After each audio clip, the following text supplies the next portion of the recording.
আসসালামু আলাইকুম। একেবারেই আনকমন একটা ভিডিও আজকে শেয়ার করব আপনাদের সাথে এবং একটা চিঠিও লিখেছে এই ফোনটা যার, উনি এই ফোনটাতে আসলে অনেক কিছু চেঞ্জ করেছে, ডিসপ্লে চেঞ্জ করেছে, বডি চেঞ্জ করেছে এবং ব্যাটারি চেঞ্জ করেছে। তারপরেও ফোনটা ১০ থেকে ১২ মিনিট চলার পর বন্ধ হয়ে যায় এবং কয়েক ঘন্টা পর, পর বন্ধ করে রাখলে আবার হয়তো একটু চালু হয় এবং সম্পূর্ণ অন হয় না, অন হতে গিয়েই বন্ধ হয়ে যায় এবং কি এই ফোনটার মাইক্রোফোন প্রবলেম রয়েছে।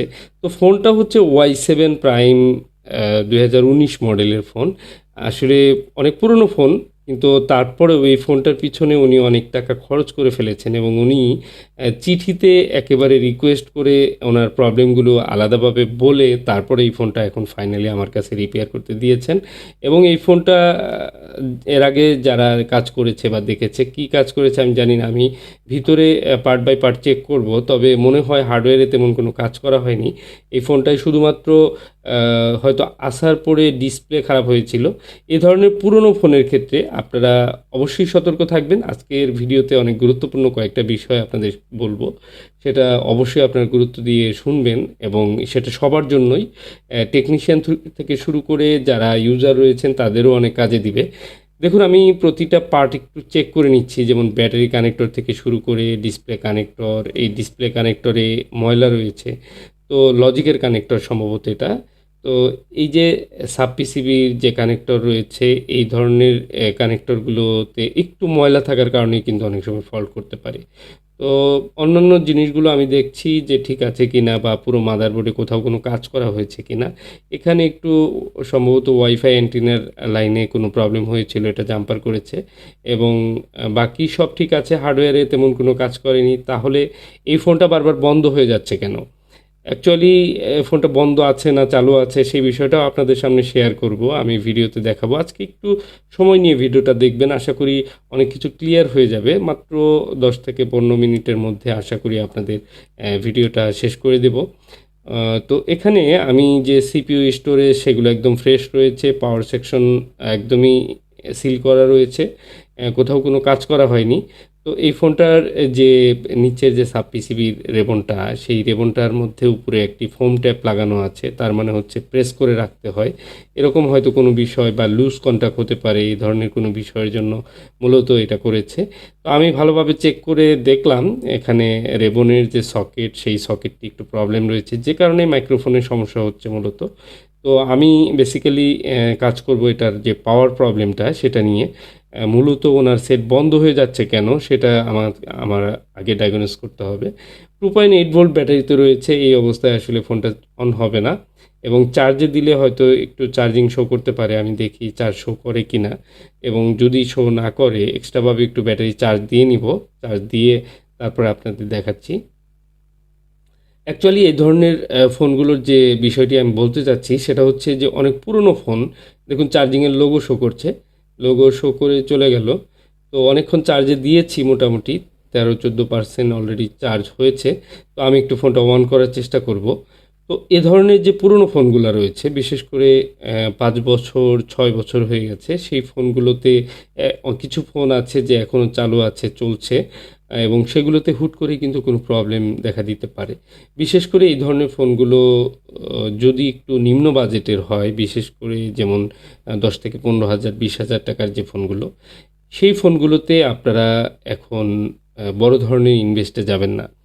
যেমন ধরেন ব্যাটারি চেঞ্জ করা, ডিসপ্লে চেঞ্জ করা, বা ভেঙে চুরে গেছে বডি চেঞ্জ করা, এগুলোতে একটু হিসাব করে যেতে হবে, বিকজ আপনার ফোনের হেলথ কিন্তু খারাপ হতে পারে। দেখুন, ফোনটা অন হয়েছে কিন্তু টাচে কাজ করছে না এবং ফোনটা তাৎক্ষণিক মনে হচ্ছে অফ হয়ে গেল। তো আর অন করতে পারছি না এবং চার্জে দিয়ে আমি বেশ কয়েকবার লক্ষ্য করেছি যে চার্জে দিয়ে রাখলে কিছুক্ষণ পর সেটা একদম লোডিং ছেড়ে দেয়। মানে আর কোনো প্রকার চার্জের যে অ্যাম্পিয়ার সেটি নিচ্ছে না। তো এই প্রবলেমটা আমি কিন্তু একটু মানে একটু অন্যরকম পেয়েছি, যে চার্জিংয়ের লোডিং ছেড়ে দিচ্ছে কেন? আমি আনপ্লাগ করে আবার প্লাগ করছি চার্জার, বাট একই অবস্থা, একদমই ননসেন্স। তখন যে কাজটি করতে হয়, ব্যাটারি খুলে আবার লাগালে কিছুক্ষণ পর আবার কিন্তু সেটা একটু ব্যাটারি শো করে বা চার্জিং শো করে। এই যে সিম্পলটা, এই যে প্রবলেমটা, এই প্রবলেমটার যে সিমটম সেটাকে আমরা লক্ষ্য করে আমি এই ফোনটার কিন্তু এটা কিন্তু কোয়ালকমের চিপসেটের একটি ফোন। আমি কিন্তু সিপিইউতে কোনো কাজ করছি না। আমি সিদ্ধান্ত নিয়েছি যে এটার স্টোরেজটা আমি চেক করব। তো স্টোরেজে চেক করার কারণ হচ্ছে ৫ থেকে ৬ বছর ইউজ করার পর Huawei ফোনগুলো অবশ্যই ভালো ফোন। এগুলো মোটামুটি লং টাইম চলে এবং কি এর মধ্যে যে স্টোরেজগুলো ব্যবহার করা হয়, মোটামুটি ভালো একটা স্টোরেজ ব্যবহার করা হয়। ভালো মানের যে স্টোরেজগুলো পাওয়া যায় সেগুলোই তারা ইউজ করে আমি যে কয়টা ফোন পেয়েছি। তো এই ফোনগুলোতে কি হয় একটা সময় গিয়ে আপনার এই স্টোরেজের যে লিমিট সেটি কিন্তু ক্রস হয়ে যায়। মানে ইউজের যে লিমিট সেটি ক্রস হয়ে গেলে তখন কিন্তু এই ফোনগুলোতে মেমোরি ফুল দেখাবে, হ্যাং হয়ে যাবে, রিবুট করবে, বন্ধ হয়ে যাবে, একদম ডেড হয়ে যাবে, এরকম হতে পারে। এটা দেখুন ইএমএনসি, এটা হচ্ছে বিজিএ 221 একটি আইসি। তো বেশ পুরনো একটি ফোন হলেও এখনও কিন্তু ফোনটি ভালো চলছিল, এরকম একটি আশা নিয়েই কিন্তু উনি বেশ অনেক টাকা ইনভেস্ট করে ফেলেছে এবং সেটা আমার এখান থেকেই করেছে। আমাদের এখানে যারা ডিসপ্লে চেঞ্জ করে, ব্যাটারি চেঞ্জ করে তাদের কাছ থেকে এই কাজটি করেছে। তো এটা আমার একটা দায়বদ্ধতা পড়েছে যেহেতু আমার শপের একটা ক্লায়েন্ট এবং উনি আমার সাথেও যোগাযোগ করেছিল। যেহেতু আমি ডিসপ্লের কাজগুলো করি না, সো হ্যান্ড ওভার করে দেই আরেকজন টেকনিশিয়ানের কাছে। সব কিছু চেঞ্জ করে সব ঠিকঠাক করে উনি নিয়ে যায় এবং বাসায় যাওয়ার পরে কয়েকদিনের মধ্যেই বা হয়তো ২-১ দিনের মধ্যে এই প্রবলেমগুলো উনি ফেস করেন এবং এই বিষয়ে আমার সাথে উনি যোগাযোগ করেন। আমি সময় নেই যে আমাকে একটু সময় দিলে হয়তো আমি কোনো এক সময় দেখে দিব। তো যথারীতি উনি একটা চিরকুট লিখে একজনের মাধ্যমে ফোনটা পাঠিয়েছে এবং উনি যথেষ্ট সময় দিয়েছে। তো আমি আজকে এই ফোনটা নিয়ে একটু ডায়াগনোস করতেছি যে ফোনটা আসলে কী প্রবলেম আর এটা প্রবলেমটা ফিক্স হয় কিনা। ভাবলাম যে আপনাদের সাথেও শেয়ার করি। দেখুন স্টোরেজটা স্ক্যান করে নিয়েছি F64 এর মাধ্যমে এবং F64 এ আমি কিন্তু অলরেডি এখানে সমস্ত ইনফরমেশন দেখতে পাচ্ছি। যেহেতু ফোনটা অন হয়, সো এটার সফটওয়্যার ঠিক আছে। বাট এখানে যে স্টোরেজের হেলথ সেটা কিন্তু নট ডিফাইন্ড।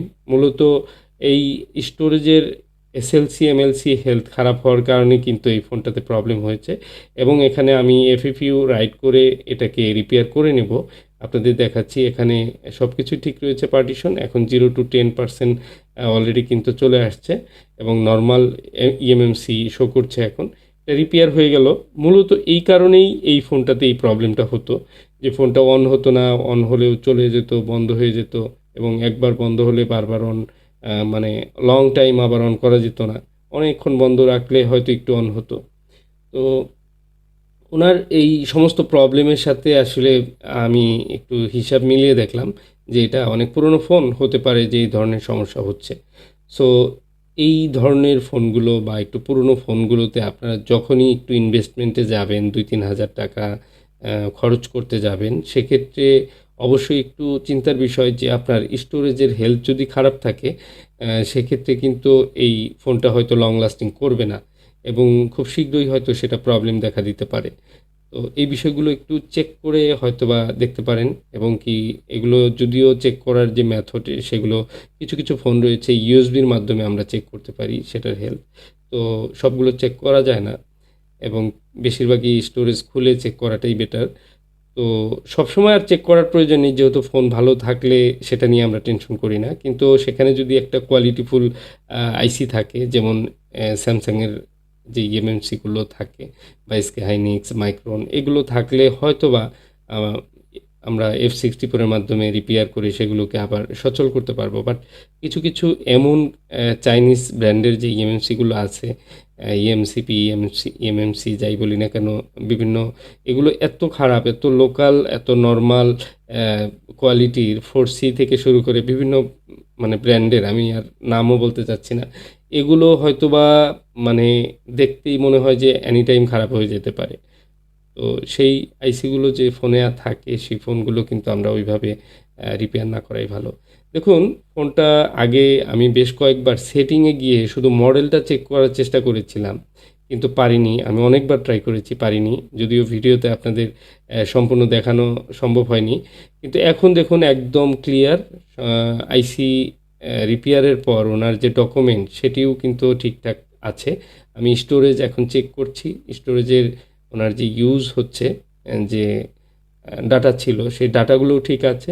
জাস্ট আমি রিপেয়ার করেছি এফইপিউ ফাইলের মাধ্যমে, এবং কি এই ধরনের ইএমসিপিগুলো রিপেয়ার করে নিতে পারি আমরা।